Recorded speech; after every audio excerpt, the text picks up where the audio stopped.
Let's break off our engagement. I'm marrying her instead. What? That's the way it is, sorry about that. The one laughing triumphantly next to him is my half-sister. Several months have passed since that shocking event. Just as the wound from the broken engagement began to fade and I started to move forward, I saw my sister again on my way home from work. Huh? Why are you here? I tried to hurry past without her noticing, but she said, "Found you. I've been looking for you." She seemed angry, but I had no idea why I should be the one being scolded. If anything, I should be the one who's mad. What do you want? I've got nothing to say to you. What the hell is going on? You've been lying to me, haven't you? Huh? What on earth are you talking about? I'm a saleswoman and I just turned 30. A year ago, I started dating a man named Michael and he proposed to me a month ago. We were engaged, but that was called off today. As someone who wants to get married and have kids like me, having the engagement broken off just before turned 30 is nothing short of a disaster. After breaking up with Michael, I headed straight to my family home where my mother was waiting. Of course, the fact that my engagement was off, and the reason why, was too cruel to bear alone, so I called my mom immediately. She quickly said, "I'm at home right now, so come over." Where are you? Should I come and get you? Even though I was dumped by my fiancé, there were people who cared for me. Just feeling that lightened my heart a little. I told her I could get home myself and, with my mind blank, I got on the train and headed for my family home. When I arrived, my mother was waiting for me at the front door and said, "Welcome home." I'm home. As I said that, the tears I had been holding back came pouring out like a waterfall. Without asking what had happened, my mother silently waited for my tears to calm down. Then, when my tears had subsided a bit, I started to tell my mother about what had happened that day. I was supposed to meet Michael today, but when I got to the meeting place, Becky was there too. What? It's not surprising that my mother was shocked. Becky is my half-sister. Although she's my half-sister, we can't exactly say we get along well. We've had a complicated relationship since forever. I had never introduced Michael to her, so I had no idea why Becky and Michael were together. But the unexpected pair had more shocking news. "Harper, there's something I have to tell you today. I want to break off our engagement." What? Of course, I couldn't accept it right away. Things had been going well with Michael recently. We had even taken a short trip last week and discussed our wedding rings. There had been no signs that he was going to break up with me. Why? Can you tell me why? I had a bad feeling when I saw Becky next to him. That's because Becky has always tried to steal my boyfriends and friends in the past. But after growing up, none of this happened, and I honestly thought it wouldn't happen anymore. I wanted to believe so. But Michael's reply was, "I've fallen in love with someone. I intend to marry her." That's what he said. And when I saw him looking at Becky so adoringly, I felt dizzy. Becky looked at me triumphantly and said, "That's the way it is." Sorry about that. Michael may not know about my relationship with Becky. Even so, I couldn't believe this was a coincidence. I was certain that Becky had planned this, to break off my engagement. But even knowing that, there's nothing I can do now. If Michael has fallen in love with Becky, no matter how much I try to convince him otherwise, it will just sound like I'm a sore loser. I should be angrier at having the person I promised to marry taken from me. Maybe I should be clinging more, saying I don't want to break up. But I couldn't do that. I felt that if I did, I would feel even more miserable. "I understand, it's okay now." I said just that in a small voice, and turned my back on them. Then I called my mom, and that brings us to now. After hearing everything, my mom paused a bit, and then in a kind voice said, "You must have been through a lot, cry all you want until you feel okay." Yeah, thanks. I'm really glad to have my mom. It's going to be tough for a while, but I'll surely be able to think positively. That's when my mom shocked me with her words. "But, you know, it's a good thing. Even if you had married your fiancé, I don't think you would have been happy. That's what I believe." I was taken aback by the unexpected statement. What? What do you mean? Then my mom smiled softly and said, because he's a man who could easily discard a wonderful woman like you. Also, I don't think things will go well between those two. Happiness built on hurting others so ruthlessly is fragile. There's something else that's been on my mind. I don't have proof, so I can't say it now. But I'm sure you'll understand soon, Harper. Don't worry, you're going to be happy. I was really curious about what my mom wanted to say, but I don't have the energy to think deeply now, and strangely I could trust my mom's words. So that day, I didn't pursue it any further and decided to go back to my own house because I had work the next day. On my way home, I was absent-mindedly thinking about the past. My parents divorced when I was 3 years old. My dad had an affair and left us. My mom has raised me by herself ever since. And the woman he had an affair with was Becky's mother. I have no intention of denying Becky's existence. But considering Becky is 2 years younger than me, it's easy to see how despicable my father's actions were. As an adult, I feel this more deeply. Even so, my father, as he is, seemed to care a bit about me, his daughter. He always sent me a gift for my birthday, and would take me out for meals a few times a year. When I was young and didn't even understand the meaning of the word affair, I purely loved my father who would come to see me. And my mom never said anything against that. I first met Becky when I was in the 3rd grade. Normally, I would dine with my dad, just the two of us, but this was the first time he brought along Becky. I was still a child back then, so I didn't care who Becky was or anything about her. I was just thrilled to be able to play with a girl slightly younger than me. Of course, Becky was just a kid at that time too. Regardless of our respective statuses and relationships, I remember playing well together. Looking back now, I wonder what was going on in my dad's head to make us meet. During elementary school, days passed where I would occasionally meet my dad and Becky, and we would eat together. But as I entered middle school and became busier with club activities and tutoring, naturally the times I saw my dad decreased. By the time I was in the 8th grade, even the messages from my dad ceased. By then, I knew without needing the specifics that my parents had divorced and my dad had a new family. Understanding that fact, I didn't think about contacting him. I can't say that I didn't feel lonely, but I thought that my mom must have been feeling this way even before me. But one day, when I was in the 9th grade, Becky enrolled in our school as a new student. I had no idea where she lived, so I never thought she'd end up at the same middle school. When I saw her, it felt like I was reuniting with an old friend, so I called out to her. Becky, long time no see. Since elementary school, Becky had always been the girl with soft, white hair, big eyes, and long eyelashes. She was the epitome of the kind of beautiful girl that other girls admired, but in middle school, she had become even more stunning. Indeed, she was so noticeable among the new students that she became a hot topic in my grade. When I called out to her, Becky stared at me with her large eyes and said, "Who are you?" I could tell it was her right away, but had she forgotten me? Considering how young she was when we used to play together, it was understandable. Given the complicated nature of our relationship, I hesitated to explain. Although I was disappointed that we couldn't have a proper conversation, I opened my mouth, deciding to pretend it was a case of mistaken identity. Then, Becky said, "Oh, you're the poor girl who got dumped by my dad." Huh? Even Becky's friends who were with her were taken aback and asked her to repeat. Apparently, my dad was deceived by a terrible woman when he was young. He couldn't bear it, divorced her, and then married my mom.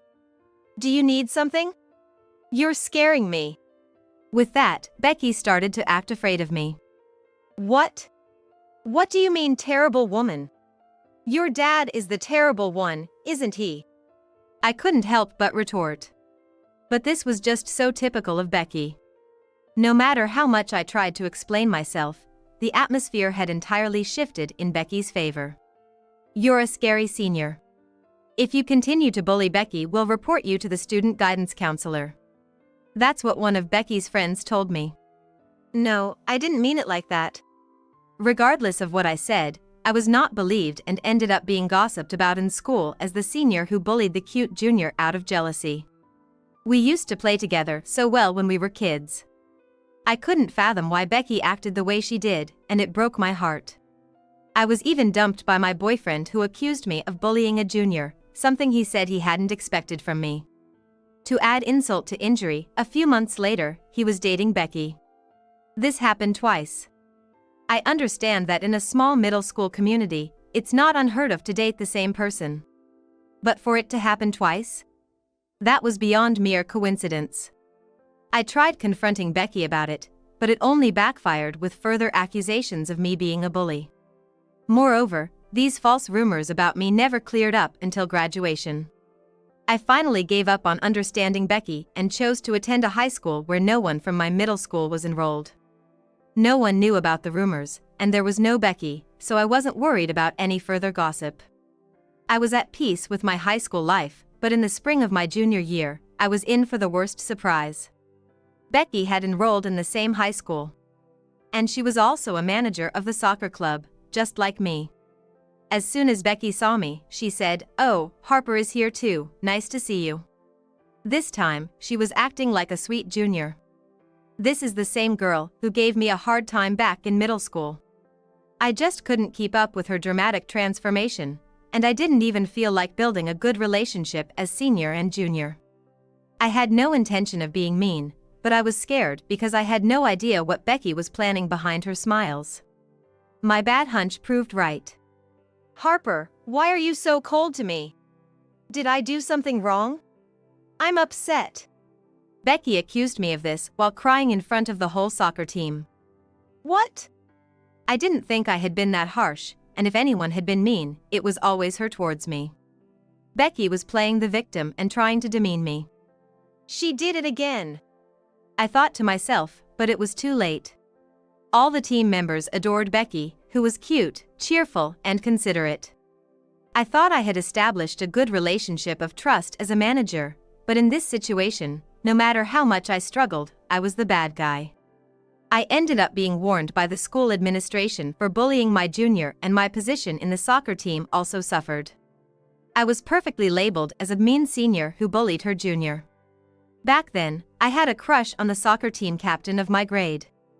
I had been quietly nurturing this feeling for over 2 years, and although it may sound presumptuous, I think we had been getting along well, going out on our days off and such. But with this rumor spreading, I was obviously kept at a distance. And when summer vacation ended, he was dating Becky, and I thought it was a nightmare. Why is Becky so against me? I have nothing to say if all of this is said to be a coincidence. But have I done something to Becky that she has to bother me even at school club activities? If the one who took away my father was resentful, I would understand, but Becky has both parents and should be living happily. No matter how much I thought about it, I couldn't understand Becky's thoughts. I ended my high school life in the worst possible way and decided to study abroad in hopes of escaping Becky's pursuit. Becky didn't follow me that far. Even after finishing my study abroad and living in Japan, Becky didn't show up for a while. After graduating from high school, I didn't know what Becky was doing or where she was. I was trying to forget the nightmares of my student days and the source of them, Becky, and was trying to get married and be happy. I didn't expect to be messed with by Becky again here. Is it a twist of fate, or is Becky planning something again? I don't know, but I definitely don't want to live my life in fear of Becky. I was sure of that. From then on, I took on more work than usual to avoid unnecessary thoughts. Unlike love, the more you work, the more results you get. I was recognized by my boss for my good work, and these successful experiences gradually healed my heart. My mom was right. As long as I don't give up, I can live positively. Just when I thought so, a few months after the breakup with Michael, when I finished my work and arrived at the station to go home, I saw a surprising sight. Becky? I saw Becky standing in front of a sculpture near the station. She seemed to be waiting for someone. I wondered if she might be meeting up with Michael. Regardless, I absolutely could not let myself bump into Becky. Although I don't currently have a boyfriend or anyone I'm fond of, you never know what else she might take from me. Making sure she didn't notice me, I swiftly made my way to the ticket gates. But then, I heard a voice exclaim, "Found you." I was looking for you. And the next thing I knew, my arm was firmly grasped. I could see anger in her eyes, but I couldn't understand why I should be the one she's mad at. Rather, I'm the one who should be mad. What do you want? I don't have anything to talk about, I told her, shaking off Becky's hand. But she grabbed my wrist again, forcefully, and dragged me to the side of the ticket gate. Just how selfish and pushy can this woman be? With a feeling somewhere between shock and exasperation, I quietly followed her. When we finally reached a less crowded spot, Becky angrily spat out, "What's the meaning of all this? You've been deceiving me, haven't you?" What are you talking about? I retorted instantly, as I had no clue what she was talking about. Don't play dumb with me, it's about Michael, obviously. Huh. I'm the one who was hurt the most when it comes to Michael. There's no reason for her to yell at me. And then, Becky uttered words I couldn't believe. Michael took $20,000 from me. You must have conspired with him, didn't you? What? What are you talking about? Seeing my genuine surprise, Becky sank to the ground, out of energy. So you're saying you didn't know? Michael said he needed $20,000 for his sick mom's operation, so I lent him the money. But the day after I gave him the money, I couldn't get in touch with him. His house was empty. I thought you used Michael to get back at me for taking all the men away from you, but is that really not the case? If what she said is true, did Michael commit marriage fraud? I can't believe the person I was engaged to turned out to be a fraud. The thought of it sends chills down my spine. I really didn't know. Sure, Michael said the same thing to me, but I didn't have that kind of savings, and I said I couldn't ask my mom for it either, so he immediately broke off our engagement. I don't know how you two met, but perhaps when he realized he couldn't get money from me, he switched his target to you. I was surprised at myself for being able to talk about Michael, who I was heartbroken over, as if it was someone else's business. But Becky, of course, wasn't in a place to think about that.